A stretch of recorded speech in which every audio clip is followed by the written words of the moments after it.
All right. Hi, everyone. Today we are going to hear from Dr. Jim Bob Haggerton on how to support our body, but particularly our adrenal glands, how to be proactive in supporting your adrenals, and also how to heal your adrenals. So I have several questions I'm going to ask him around the area of adrenal fatigue. And he's going to talk through a lot of that so that we can be prepared and be proactive. So first, I'd like to introduce him to you guys, the incredible Dr. Jim Bob. Has been married to Cindy. He calls her his superhero wife for 17 years. They have 4 kids and 1 on the way. So far, they have boys and a girl. I wonder what this one's going to be. I don't know. Ellie is voting team girl. She's voting pink for sure. Oh, for sure. She needs a little sis. That's for sure. Yep. So Dr. Jim Bob has been a chiropractor for 16 years, specializing in functional neurology and nutrition, which is just incredible and great for you guys to hear from him. He's also been in Young Living, which is an essential oil company that I am a part of and love dearly for 13 years now. And him and his wife are both Crown Diamonds, so meaning they're pretty high up in the company. So anyways, let's get to it. Thank you so much for being here with us. I appreciate you taking the time out of your day to chat with my VIP clients. I know they will appreciate you so much as well. So, all right, let's just dive in. First question I have for you is just simply, what is adrenal fatigue? I think a lot of people don't even really understand what that means. Sure. It's becoming more and more, I guess, a popular phrase, but for a long time, I didn't even know that it was a thing or that it existed. So let's just through what adrenal fatigue is. Sure.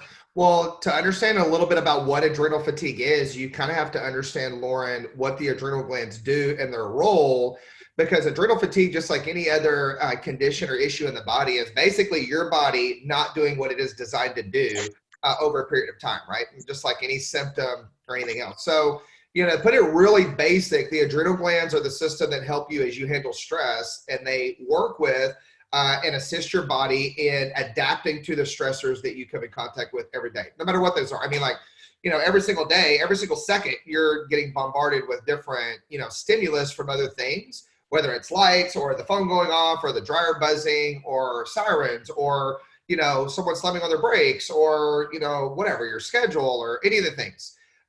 So your body has to adapt to that and has to create this story, but also has to protect the rest of your tissue and your other systems during that situation. So, the adrenal glands secrete different hormones. In a stressful state, they really secrete 3. They secrete norepinephrine and epinephrine, which is the reason why if someone scares you, you're like, oh my gosh, and your heart starts going crazy and you get sweaty palms and you're like breathing really hard because those specific hormones are designed to increase heart rate, increase circulation, do all this stuff to get you ready to either fight or flight, which is the whole system that they are involved in, right? The other hormone that they release is called cortisol. Cortisol has a ton of different functions in the short term and can cause a ton of damage in the long term, and that's where adrenal fatigue comes in. So, let's say this is a normal way that the adrenal glands are supposed to respond. Let's say I'm sitting in my office, right? And there's an explosion outside in the yard right here. Let's say someone pulls their car off, next to our house and it explodes. Well, then my body's going to go through this reaction and my adrenal glands are going to release this hormone because I'm going to hear this loud sound and I'm going to have to react to it. And I'm going to jump up and be like, oh my gosh, what is that noise?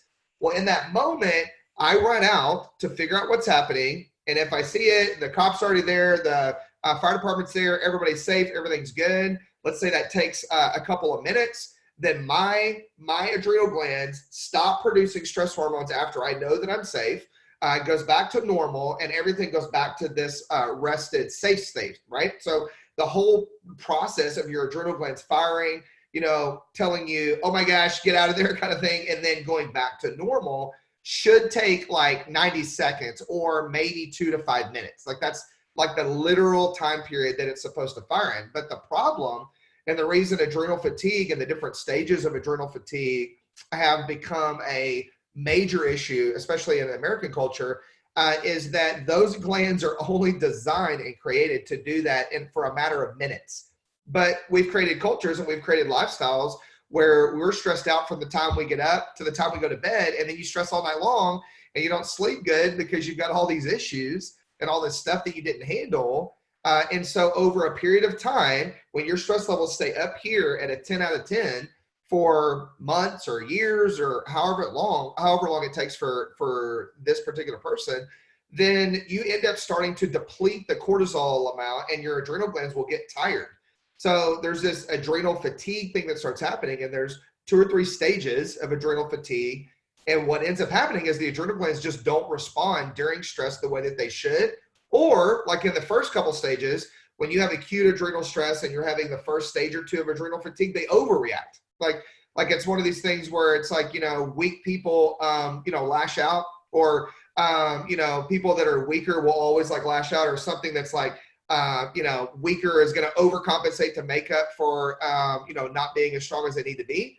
In Texas, we call that, small man syndrome, it's like the little bitty guy that drives a jacked up truck, that's a big 4x4, but he's like 4'11". They overcompensate for things. Well, the adrenal glands will do that in phase 1 adrenal fatigue, and they'll overfire, which then makes the problem worse. So over time, if you stay in that state, we don't change it, then they're finally like, all right, I'm done. Like, I can't do this. I can't handle this. Then the problem comes in to where you get into different stressors that you're always going to have. Like, that's never going to be a day ever that we don't have stress. Like, that's just not a thing. Like, if I could make that go away, oh man, I would like literally be like, the most popular guy on earth. But that's not going to happen. And so once you get to fatigue, right? Yeah. Once you get to fatigue, then you don't get any help when you get into stressful situations, and the body just shuts down, and that cortisol level staying high over a long period of time will start to really damage the body. So it really comes in, adrenal fatigue is an issue that comes in with the overuse, just like, teaching your workouts and stuff. And when you're helping your clients with fitness, if you overtrain, you're going to cause damage. Right? Like, you're going to over fatigue the muscles. And if you keep, like, let's say we're doing bicep curls, a perfect example. And let's say this coaster is a 35-pound dumbbell and I'm doing bicep curls. Well, there's going to be a certain point to where my muscle is like, hey, I'm tired. I've got enough lactic acid buildup. I'm burning. It's hurting. I'm having to use the rest of my body to like pull this weight up. You start to lose form. They're like jerking and almost like kipping the, the weight up. Well, adrenal fatigue, because people don't feel the burn in their adrenal glands, they're like, oh, it's fine. Like, I'm just going to keep lifting this weight for years, right? And then finally, you just damage the muscle and create so much atrophy that the muscle just shuts down. And there's a point where, when they call it, working to failure, where you go to lift the weight and nothing happens because the muscle's like, no, like, you have to stop because I have no energy left and you're going to tear me in two. And that's where I wish the adrenal glands did that. Like, hey, you got to stop. You got to go to bed because you're about to blast me. But they don't do that, and the body just adapts. And so over time, it just creates fatigue.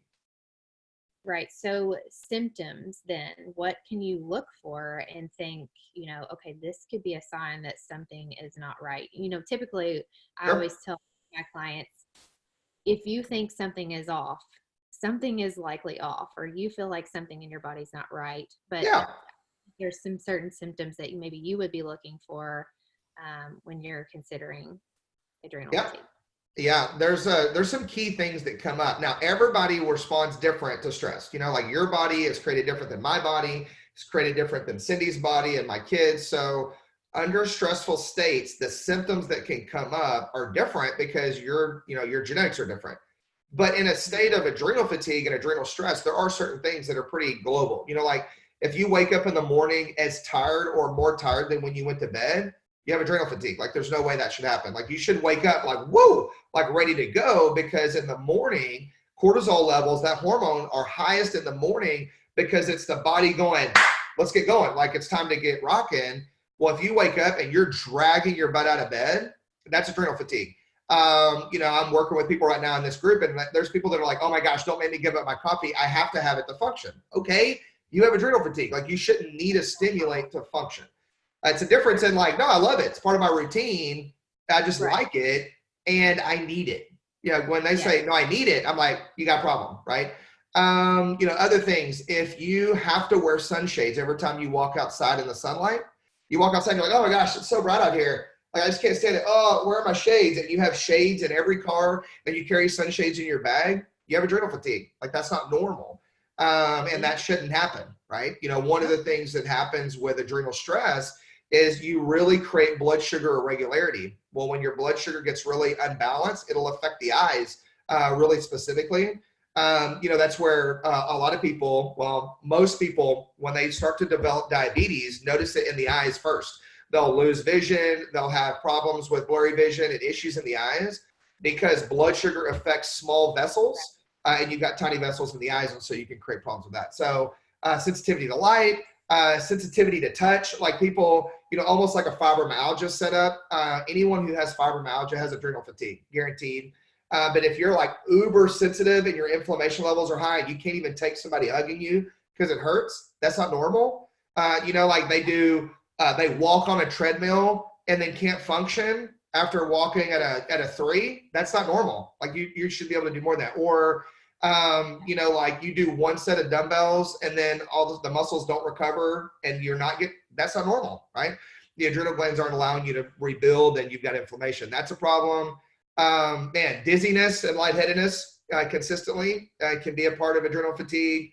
Hypoglycemia and problems around meals when you're just like, ready to kill everyone if you don't get lunch, whatever. Like when people, if you guys in this VIP group, Cindy and I are doing Faster Way as well with Lauren, and we love it and are ready to switch over to the VIP. So we're super psyched to be in here and do this.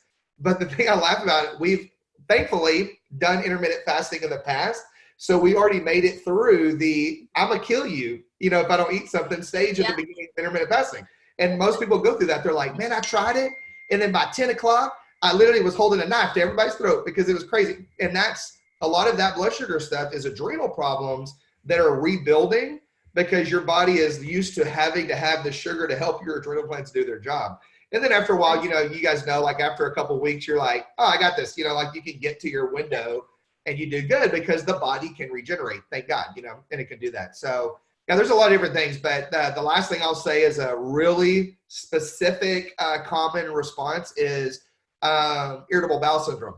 If you have adrenal fatigue and major stress issues, it will affect the gut and you will experience alternating diarrhea and constipation, or you'll have problems where every time you do something that's even slightly more stressful than your norm, you're in the bathroom, that kind of thing. And it affects the gut a lot. So. Yeah, that's really interesting, and which is really cool. And we'll kind of talk about this here in a second. But what I find is beneficial from the Faster Way is absolutely whole food nutrition, because you are eliminating so many of those inflammatory foods that cause inflammation in the gut. And so it's actually, beneficial to live a whole food nutrition type lifestyle when it comes to preventing adrenal fatigue. So what can you do? I guess this is just part of it. What can you do to protect your adrenals or prevent this from happening? How can we be proactive here, living this lifestyle and just in general to hopefully not ever have to deal with something like this? Right. That's a great question. I find I travel and teach all over the place, and I've done this for years, and I meet people all over the world. And the thing that I hear all the time is people either fall in 2 categories, and I want them to create a third. So I'll explain that. But people are normally in 1 or 2. People are either like freaked out, like, oh my gosh, I'm stressing out. Everything is terrible. What am I going to do? I'm going to get cancer. I'm going to die. I'm going to whatever. And they freak over here. Or they're like, yeah, it's always stressful. I've been stressed for 30 years. It's fine. They amputated the leg. It's no big deal. They have prosthesis. I'm going to make it. It's no big whatever. And they kind of go the apathetic way, and they really go either way. And it's really a coping mechanism because we're all human beings, right? So people either are like, oh my God, or nah, it's just stress, right? Neither of those are healthy. Right? Like, let's just be real. Like those extremes don't help you. The, oh my God, makes it worse. and the meh doesn't do anything, and your body just keeps breaking down and destroying you. It's like these people over here are pulling over every single time something doesn't feel right in their car, and they never get to work because the car is always broken. These people over here are like, man, check engine light's been on for a year, it's fine. And their engine blows up on them all the time, and they have to buy new ones, right? So my thing is for people, the first step to being like really on point with protecting your adrenal glands and making sure, knowing that you're always going to be dealing with stress. I mean, like, you're always going to be annoyed that your husband doesn't pick up his underwear in the bathroom. I just don't think there's ever going to be a point where you're like, I just love that you leave your dirty underwear in the bathroom for it. That is the best. Like, I'm never going to get to a point where I love that my kids leave their dirty dishes laying all over the living room. That's never going to be a thing. Like, that's never going to be a thing. Like, you're so awesome. You ground crackers into the couch. You're awesome. And it makes me feel better. You know what I'm saying? Like, that doesn't happen. Yeah. So we have 4 kids, 1 on the way. My stressors aren't going down. They're going up. So it's just like knowing that we're going to deal with stress. The first step I think that is so key is acknowledging that we deal with stress and actually being really realistic about it. Not diminishing it, but not sensationalizing it, but being really logical and realistic and being able to map it and being able to literally look at the things that are things that we can't affect. Like, there's certain things that, like, you may have major stressors.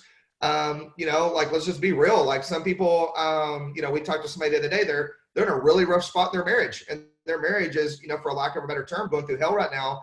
That's not a stressor that's going to change for a while.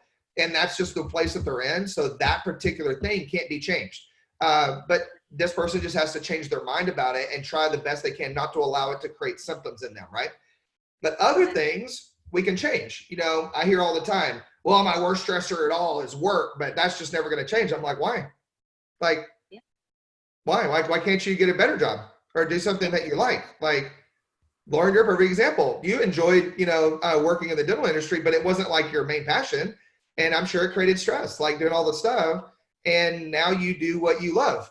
So there's certain things that I think that people go, well, I can't change that. That's just the way it is. And I'm like, no, I don't think so. I think you can. You just have never been shown what the options are. You've never looked at it. So it's really acknowledging it. I take patients and, my members through a literal, almost like a exploration process on figuring out where their biggest stressors are. Because I feel like once they figure it out and it is a consistent thing, then they can either change it and really work on making that situation and that environment better, or at the very least, just changing their mind about it and going, okay, well, that's going to be a stressor. So I need to like release that every day maybe, or I need to like forgive that person 20 times a day, like whatever the stressor is, whatever the thing is, and really work through it. So that's step number 1. But then the next biggest step that's like the easiest is, like just like what you're doing and working with all your clients on, is changing their daily habits of food intake and their relationship with food and what they're taking in, so that their blood sugar is super stable and they have all the fuel they need. Because one of the number one, like there's really 4 pillars to healing the adrenal glands as far as the support. There's core nutrition that you need to function, and gut support. That's key, which eating right and doing the faster way diet program and the fasting helps to affect. The second is, we call it the HP axis. It's working on the actual progression of signals that tell the adrenal glands what to do. That's a different one that you work on with supplements and stuff. But the third pillar is blood sugar control.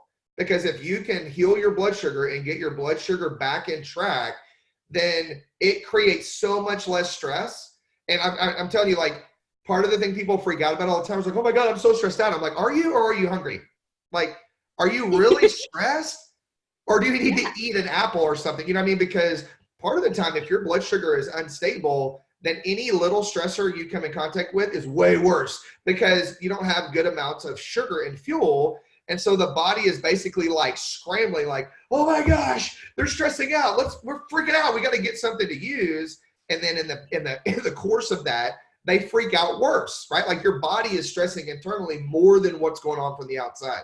So, I feel like if you can correct that internal stress by balancing your blood sugar and feeding your body well, then it can correct so much of what's going on. Then you can start to handle a lot of the things that are coming in from the outside. But I think people are so quick to go, oh, they're my stressor. I'm going to fix them. This is my stressor over here. This little thing right here. See that little blue dot right there in the camera? That's my stressor. I want to fix that instead of going, maybe we should really boost up the body and help it handle the stress better first, you know?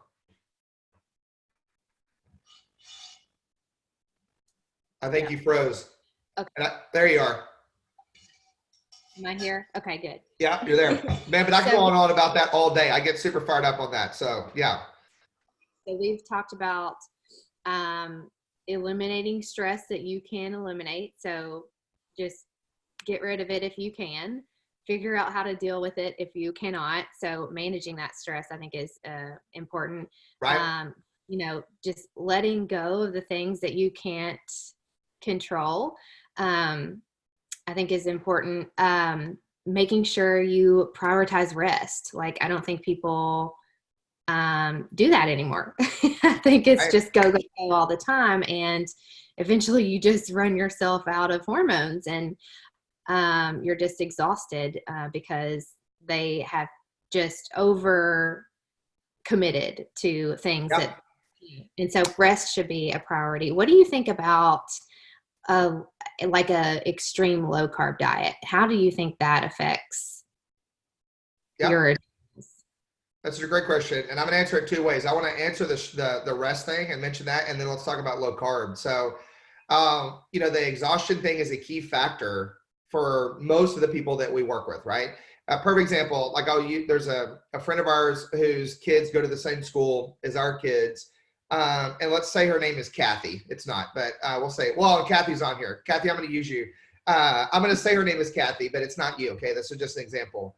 So Kathy had posted this thing on Instagram the other day about her having all of these symptoms, like major stress symptoms, all this stuff. And it was like more than normal. And she got really scared that she was sick, that something was really wrong. And she's young. Like, her kids are like, you know, 3rd and 4th grade, like us. She's in great shape, you know, all this, great family. So she freaks out. Like, she's literally like, I'm dying. Oh my gosh. So she had told the story in her Instagram post that she called one of her friends, who's one of her accountability girls. And she said, oh my gosh, I'm dying. This is what's going on. She's bawling. Like, I got to go to the doctor. Can you come drive me? You know, will you take care of my kids if I die? You know, literally like freaking out. And she says that a friend of hers sits her a second and lets her calm down. She's like, Kathy, she goes, have you ever thought that maybe you're just tired? Like, maybe you're just exhausted. And it was this light bulb moment for her. And people act like, oh, well, that's so dumb. Of course you're tired. But in your own situation, you really don't feel it. Like, you're like, no, I'm getting things done. I got all this stuff, my schedule. You know, for us, I mean, we've got our schedules packed with what we are comfortable packing it with. But it's busy, right? So, like, you know, Harper has tennis, Ellie has gymnastics, and then music. The boys have taekwondo, and it's really easy to get in this rut. Like, last night I went to a movie by myself at 10 o'clock at night and I slept through half the movie. I'll be totally honest. Cindy's in here. She doesn't understand why I will pay for a nap in the movie theater. Hey, it's a thing, but I literally will rest, and I'm like one of 10 people in the movie theater because it's late. And and it's all recliners, and I'm sitting there in my recliner, and I crashed out. I only watched like half the movie, because I just needed to get away and chill. And when I'm at the house, I'm not always chilling, but it's acknowledging that, and resting is so dang key, and understanding that, you know, a lot of times it's not that you are sick or having all these issues. It's just that you are tired. Like, so key. So I'll say that. But on the low carb diet, it's kind of got a twofold effect. So I will say that low carb is always amazing. At the beginning, though, you can feel like death. So, like, especially the worse your adrenal glands are, the worse you will feel at the beginning of trying to incorporate a low carb or a keto-ish diet, whatever, like low carb or keto. I mean, keto is like extreme low carb, but let's say even just reducing your carbs to less than 500 grams a day, you know, like I don't know what the typical average is. I got to look it up again, but it's probably 2,000 or 4,000 grams of carbs a day. I mean, it's ridiculous because everyone eats carbs, but yeah, it's off the charts. But just reducing your carbs alone, because your body and your adrenal glands have gotten so used to using that donut and the quiche from Starbucks or the cake pop to use for fuel instead of your own, you know, body, that when you start to reduce it, your body's like, why do you hate me? What's the matter with you? I thought we were friends. And then you will feel like death. I mean, I'm going to just be totally straight up. I always talk about my body like it's a 3-year-old. I don't know why. Like every time I'm like having a conversation with my body, it's like, why do you do that? I don't know why I do that, but I think it is. That's just like my inner self coming out. But and I always teach it that way. I mean, your body is a toddler, so it's like you have to like help it do what it's supposed to do. And at the beginning, you will feel like death because you're literally teaching your body again what is normal fuel, what is normal amounts of fuel, what is normal timing of when you really actually need the fuel versus when you are, how would I say, using food as a pacifier.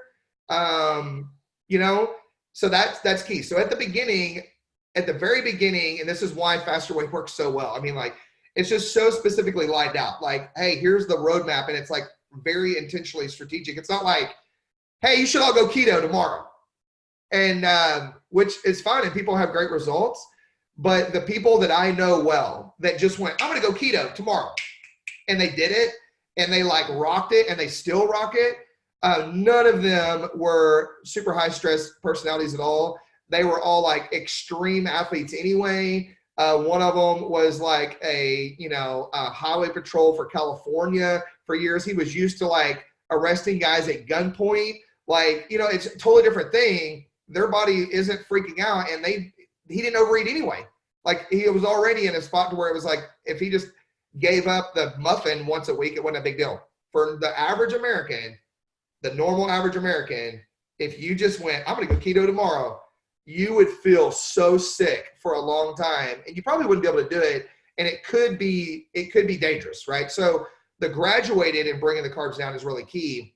Once you get it to that though, low carb is, like night and day different, and is literally a game changer and a lifesaver for supporting your adrenal glands and making sure that you're getting appropriate amounts of fuel, because carbs, even though you really need them a lot, like your brain has to have carbs in order to function.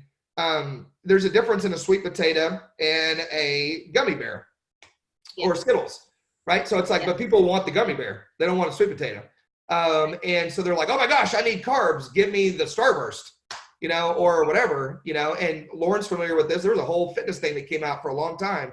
It's called IIFYM, and they literally drank Pixie Sticks, and Fun Dip to hit their carb content, because they were like, it doesn't matter what the thing is as long as you're hitting your macros. That's not true. Okay. That is a lie from the pits of diet, hell. That is not true. So what ends up happening is carbs burn off really fast, and you burn them super quick, and they don't even give you as much energy as like fats. You get like 7 kilocalories of energy. And so whereas fats, you get 9, protein, I think you get 5, but protein, like eating a steak versus eating a giant pixie stick. This guy, I have a trainer that he still does this. He's like, takes giant pixie sticks, and that's what his post-workout is. He like downs this one of those big circus pixie sticks, and that's his thing. And he's ripped, so he's always like, oh, well, look, I'm ripped. I'm like, yeah, but your insides are probably dying. So, but it's one of those things. When you're eating protein, it takes longer to break it down, and so it's not as stressful of a process. And because it takes more work for your body to break down, one of the glorious things about having a higher protein diet, and I know Lauren has taught this to you guys in here, but I'm going to re-say it, is that you actually burn calories eating protein. Like, to eat a steak burns calories. The net calories that you take in versus not, you actually end up in the positive. Like, you burn calories eating it and digesting it, versus if you eat a donut, there's no calorie burn there. Like, your body doesn't have to work. It's like you just dump it straight into your crappy carbs bucket, and you're in that pit. So low carb, I would say, is amazing if it's done right. At the beginning though, you just got to really work your way into it and know where you're at. Right. Eating the right types of carbs is key. Yeah, the right times and all that. Which again, I think Faster Way is the best program I've seen at really mapping it out, Yes. And giving that good balance between not being extreme low carb and, being able to leverage that lifestyle without completely giving up carbs. Right. It's key. Well, and let's be honest, like, there is no high protein meal, and you can say that you don't agree with this and you're lying. There is no high protein meal that tastes as good as a giant piece of cheesecake. Like, Oh no. Never. there's no steak on earth, and I am a rancher's kid. There's no steak on earth. There's no topping on that steak that is as good as a giant piece of red velvet cheesecake. So if you never have any of that stuff ever again, that's depressing. Like, I'm like, if I never thought I could ever have an Oreo again, like, who wants to live like that? So this, I love. It's like, yeah, have some of your carbs, but like, let's be smart about it, and like, let's eat them in, in balance and at the right days. Like on the days when you're actually adding carbs in, instead of, let's eat like only 4 Oreos a day. Like no, that's not the point. Like, but doing it in a specific time, that kind of thing. Yes, I love that. What do you think about, well, actually, let me stop and just say, for those of you all who are here and listening, thank you for joining us. Yes. And if you have any questions about anything we're going over today, just post those in the little chat feature here, and I'll, as we wrap up, we can answer some of those questions. And then, of course, I'll post the replay if you have to hop off, or if you didn't catch the beginning, so you can go back and catch up. So feel free to post those questions. So anyways, back to overstressing your body. What is your opinion on a couple of things? So fasting, when I am modifying the faster way for clients who have said, yes, I have full-blown adrenal fatigue, or I am managing it with my doctor, I always recommend that they start out with like a 12-12 intermittent fasting protocol. Do you agree with that? Do you think that that's in line with proper practice? Yeah, I totally agree with that, because at the beginning, if you have major adrenal stress and you know that you are in whatever stage 1, 2, 3, or 4 adrenal fatigue, then you have to have fuel in the morning when you wake up. Like, it's really non-negotiable, because at the beginning, until you get to a certain point and your adrenal glands are starting back up again, then your cortisol has to have some carbs up front in the morning to activate. If you don't, then your body will crash hard, like mid-morning, and it could cause anxiety problems. It could cause a ton of issues, right? So, yeah, I think doing more of a 12-12 or, something like that, or even if they did like, a 14-10, where it was like you crept up on it a little bit, like maybe you didn't eat something and cram a, giant banana and a donut in your mouth the minute you woke up, and you waited like an hour or two and you drank a bunch of water and you just did some stretching, and you did that, then that would be better. But I don't recommend them do the full like 16-hour, fasting window or anything like that at the start. Good. Okay. So, and talking about exercise, I recommend also that you eliminate the HIIT workouts, like high intensity, just because it's too much stress. But we do really push the strength training because of what it does to your cortisol levels, right? Right. What do you think about strength training? I think it's awesome, but here's what I'll say. Every person's different, and everybody's body is different. And so when you're doing this and you're doing the fitness, if you've been doing fitness for a long time and you've been punishing yourself, even if you're doing it, if you're punishing yourself too much in fitness and you start this program, then you can really kind of continue it. You just have to change and modify how you're doing it and rest more, right? But for someone who's coming in, there's a lot of people that are either in this VIP group or that have started Faster Way, and they've never worked out more than like go walk around the neighborhood or like traditional stuff, like real basic. And so for you guys, for those people, I would say really listen to your body. The number one factor, like, I'm not so concerned about you being sore. You're going to be sore. Like, I'm not concerned about all of those, like those physical symptoms. The number one, there's 2 things, but the number one symptom that I am like very big on, like if that's happening, stop, is like lightheadedness, like you're about to pass out. So like if you're doing the heavy workouts, cortisol, and your cortisol being way off, one of the key factors, and there's another factor on positioning. One of the key factors is you not getting enough fuel to the brain. Well, here's the deal. Heavy weights is totally different than HIIT workout as far as the way that it creates stress, right? So heavy weights creates this extra tension and time under tension in the body to force this specific change in a specific pattern of fat loss, and to create this specific tearing in the muscles to create growth, so that you're shifting your metabolism and you're changing the way that the body actually takes in fuel, okay? Now, I will say that HIIT workouts are designed to do that on your metabolism as well, but without really focusing on the muscles per se, like an individual movement of muscle. So HIIT workouts will create a lot of systemic stress because you're like hardcore, like you're like, going at 80 or 90% of your max for a set period of time. And if you have major adrenal fatigue and you go do a HIIT workout, you've never worked out before, you're either going to pass out or throw up because it'll change your pH and it's like really hard on your system. So you have to kind of work up to that and do like shorter stints and things like that. The heavy workouts are awesome. You just have to really pay attention. Am I getting lightheaded? Is my breathlessness not going away? This is another one. Like, there's one thing to like, grabbing a set of weights and you're like, I'm going to do shoulder presses, and you really like strain to do it, which is great. And you hit your rep max and you're like, whew, and you're breathing hard. That's one thing.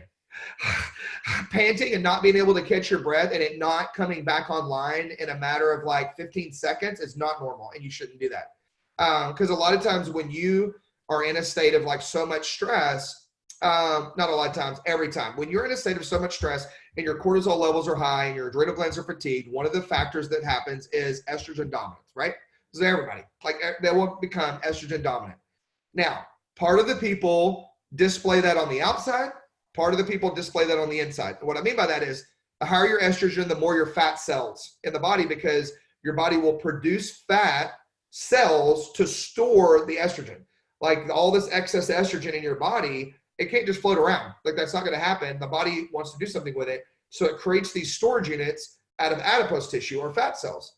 Well, depending on the person, some people will come in and they have a lot of weight between their midsection and their thighs.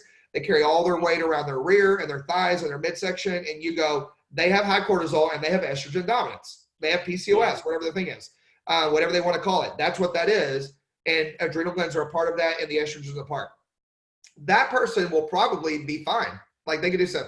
The person that is more of a problem, that is scarier for me and that I really like pay attention to, is the person that I know is estrogen dominant. I know their adrenal glands are fried and they're tiny and they look like a supermodel. That's scarier, because if they're not showing all of these symptoms of the estrogen dominance and problems on the outside, it means that they have massive fat cell and fatty buildup around organs on the inside. And if that is happening, then there is more pancreas stress, there's more liver stress, there's more heart stress. There's a lot of things going on because those organs are really stressed, having to do their job with a bunch of excess crap cells all around them.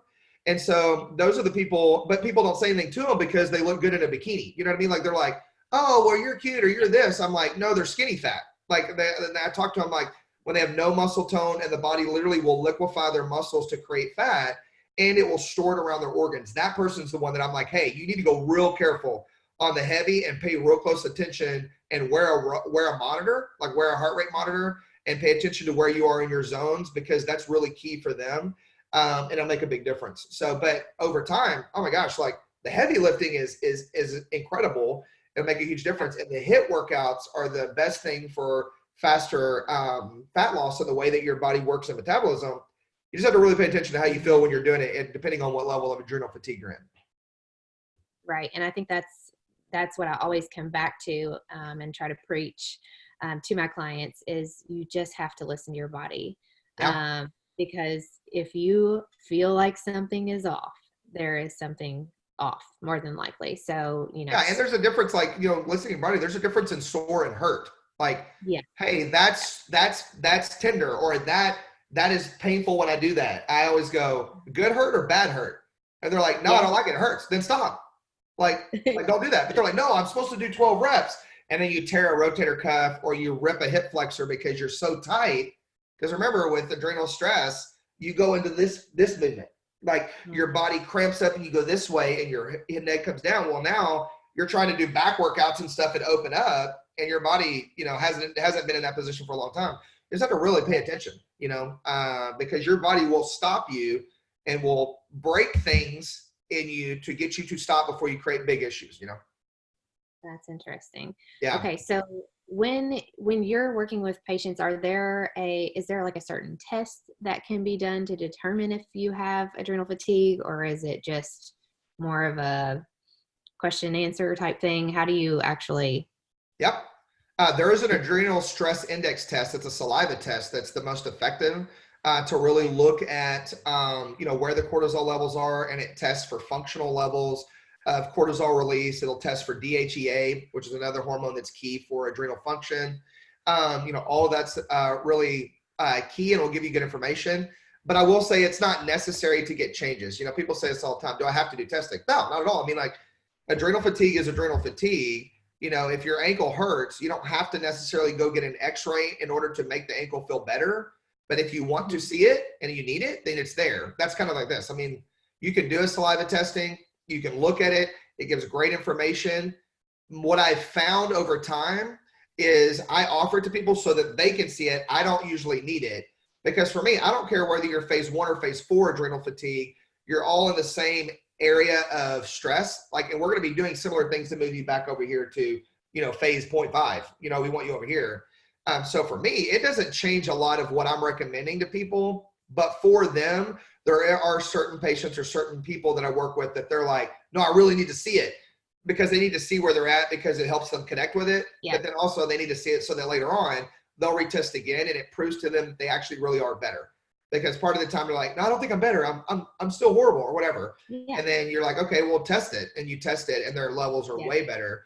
And that's key. The other way to test is you can do it. There's a hair analysis test that is really accurate. It's a little bit different though. It uses mineral content, and there's specific ratios that clinically have been shown to be key indicators for adrenal function. And so I've used those over time. Again, it doesn't really change what I'm recommending for people. The same things hold true on what people need to do because, your body's made really simply, like it's really specific. So there's certain things that the adrenal glands just need. And so you're going to do that whether, no matter what stage you're in. Right. So that leads me into what do you recommend to heal your adrenals? I know there's probably a lot of different. Sure. It's probably very complex, but supplements, oils, what do you recommend? Or just in general, not necessarily using supplements as your only thing, but. Yeah, well, I think part of the problem that people have and the lack of success they've had is that they only use supplements. Like they're like, because we've all been trained in this Western medicine mindset of like, well, I'm just going to medicate it, but I'm going to use something natural. Like we use supplements or oils or herbs or homeopathics as a medication that has less side effects. I mean, that's really the thing that people do. I mean, we're guilty of that. I mean, like we do symptom management in here all the time. We have kids, and that is a Western mindset. Like that is very like, oh, I have a pain. Let's squash it with a supplement or an oil. Or, oh, I have a headache. I'm going to hit it with an oil or a supplement because I want that to go away instead of feeding the body and supporting the body. So to get full-term healing and really regenerate the adrenal glands, that's where those 4 pillars come in I mentioned earlier. I mean, we work with people on sealing and healing their gut and working on gut support and getting their foundational nutrition right. Because again, it doesn't matter what herb you use to rebuild the adrenal glands. If your essential fatty acids are low, you'll never heal because it's just impossible. The body's not made that way. If your vitamin D levels are low, you'll never get full healing because the body's stressing over here because you're deficient in something that is a key nutrient to life, right? So there's some foundational stuff in pillar number 1.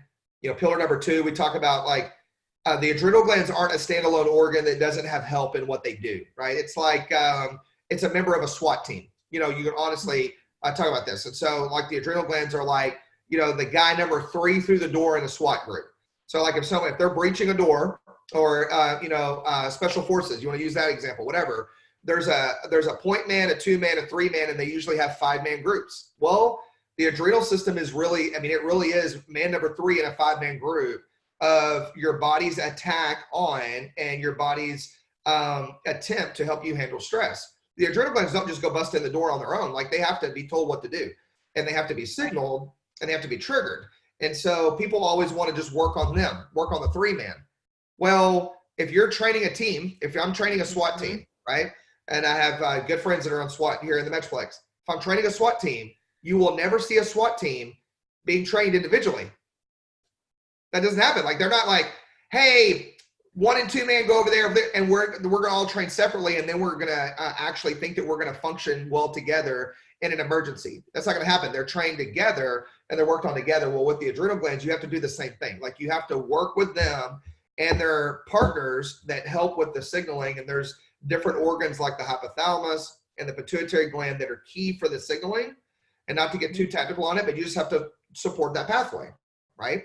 The third pillar is blood sugar control, like we talked about, a minute with the low carb diet.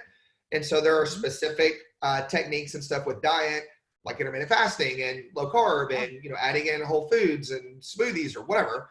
But then there are also supplements and stuff, because over time, if you have had, a crappy diet for a long time and your blood sugar has been messed up, then you are either A, almost a type 2 diabetic, or B, you are a type 2 diabetic. Like that's just the way it is, especially if you drink soft drinks and you drink, cheesecake drinks from Starbucks. Basically, like you drink cake in a cup that happens to have coffee in it. I have people all the time, oh, I love coffee. I go to Starbucks all the time. I'm like, what do you get? Triple whatever mocha frappuccino latte max. Awesome. So you have ice cream in a cup and then they splash coffee in it. That's totally different. That's totally different thing. So if you do all those things, you are potentially almost a type 2 diabetic. Well, when that happens, you have pancreas damage, and you actually have insulin issues, and there's problems to this. And you're the person that intermittent fasting made you want to die. Like the first time you did it, you're like, oh my God, what do you mean I can't eat? This is crazy. Oh, I'm seeing pink elephants. Everything's going dark. I don't know what's happening. The people that freak out, I'm like, that's you. You're the person. And there are supplements and herbs that are important because you have to rebuild that gland, because the pancreas is vital, to helping this. And then the fourth pillar is supporting the adrenal glands and making sure that you're using adaptogen herbs with glandular extracts, with vitamins and essential oils together. We really combine all of it. At that point, you'll get really good healing and regeneration, and the adrenal glands can work. Now, the next question is, God, do you have to do all that to feel better? Oh my gosh, that just sounds like ridiculous. And they're like, deleted, log off. No, you can feel better just doing one. Like you can work on your blood sugar and feel better, period. And your adrenal glands will do better. You can literally just journal. And I mean, I work with people on intentionally journaling all the time. And it's part of what I teach on it. I teach a whole system of journaling, and you can literally just journal every night, and magically your cortisol will get better and your adrenal glands will rebuild. That's part of it. You could probably leave that horrible job and that'd be the only thing you ever do, and keep drinking your Diet Cokes and your ice cream with coffees, and you would do better, right? But you could just supplement the adrenal glands and you will feel better. But what you will notice is everyone who does that, which is 99% of the people, the only people that don't do that is people that I work with and people that a couple of my buddies who are functional medicine doctors work with, because they're the only people that are going to tell you to do extra. Every single person will say, yeah, I felt better for like a couple of weeks, and then I just was like right back down. Or, I feel better for a day and bad for 2, and better for 3 and bad for 1, and better. And I sleep good one night and then I sleep crappy the next night. And then I go to bed, and it's just real up and down, because your adrenal glands are like, playing whack-a-mole trying to find all the stuff. And it doesn't rebuild them. It's just putting fuel in the car. Right. Right. Well, that's good to know. Yep. Okay. So tell me how you can be of service to my clients if they're watching this and they're like, oh my gosh, this is me. He just targeted me, which I'm thinking that you probably are speaking to me some too. Well, you're the only one I see, Lauren. So I am looking right at you, girl, when I say all of this. Yeah, I know. And I'm like, ooh, he's really hitting it on the nail on the head there. But anyways, how can they contact you? Do you have something they can go through? I know you have your 90-day adrenal reset program, which is closed, or is it not? Well, the sign up for that, like the initial sign up is closed, but Lauren still has a private link that if you're interested in getting in that group, that is total option. And that is why I started that group, was to be able to have a platform. Because I do consults still all the time. I do nutritional consults either over Zoom or over the phone, and we do testing if we need to, but we map out specifically, individually for each patient. Like, hey, here's what we need to do, right? We do Zyto Elite scans and really look at core things of what's the main stressors that are coming up, so that we can help people make specific changes. But that in itself, that model, I can only do so many consults a week. So we created the membership program at drjimbob.com because we wanted to be able to create a platform for me to be able to teach more people what I would teach, if you were sitting in front of me for a consult, and really go through and teach you the why and teach you all the practical things to allow you to have that information and make those changes. And also we created, because Lauren and I talked about this, I interviewed her for the group because I think Faster Way is awesome, and picking her brain about how important community is in healing, period, and in just getting better. And you guys know this from being in Lauren's VIP group. You're like, dude, it is so awesome to get in there. Even if you never interact, the thing that is amazing is getting into a group of people who are on the same journey as you and going, oh, they didn't like Tuesday either. Or, oh, look, so-and-so did that. And then going, oh man, God, that person is just crushing it. That's inspiring. And really working with people and having people check in on you is key. That's why churches are so important. That's why being in different organizations together is so important. I mean, we're built to be in community with other people. And so we created an actual social media platform as a part of the membership group where I wanted to create all of this off of Facebook. I'm just so sick of Facebook. And so we created and built a site that has a social media aspect to it, to where we have groups and we have our members interact in there. And that's all a part of either being a part of the program, if someone wants to buy that, or just being a member of the site. That's awesome. Okay. Yep. So I just posted the link to that in the chat feature here. And then when I post this, the replay, I'll also put that information. Is there any other contact information I should give them for you, or is that the best way? No, that's the best one because that kind of has everything on there. I'm on Instagram. I teach a lot on Instagram. And so if you go to, my Instagram handle is Dr. Jim Bob, all spelled out, DOCTOR.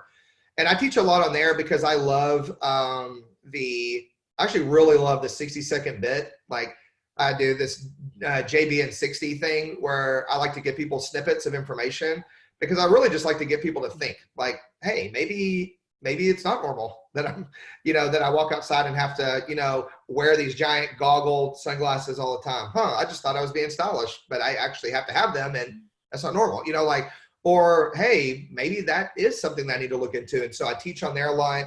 And, Cindy and I are just pretty transparent with our story anyway, because we just really feel like that's where the Lord's called us to. And so we love that. But other than that, for the Young Living members, the people who are in that group, we have a free Facebook page called the EOC, the Essential Oil Club. And that's a free group you can get in. And we have tons of education on different stuff in there. But that's only Young Living specific. The membership page that I have and the other stuff that I teach on, that's not Young Living specific. I mean, that's just health and function and, all the things that really are beneficial, in those situations, but it's not a Young Living exclusive group. Sure. Yeah. Okay. Okay. Well, cool. Let's see, I've got a couple people here. If you guys have any questions, feel free to put those in the chat. And if not, thank you so much again for taking time out of your day. I know it's a busy time of the year to even have an extra hour, but I appreciate you being here. I've learned a lot. I'm sure my clients are going to learn a lot too after listening to this. So thanks for being here. And I guess if no one has any questions, we'll just wrap it up and I'll make sure that I get your that link to everybody in case they want to check that out. Sure. And yeah, I hope you have a great weekend. Awesome. You guys too. Thanks for having me on. All right. Well, we'll talk to you later. See you guys. Bye.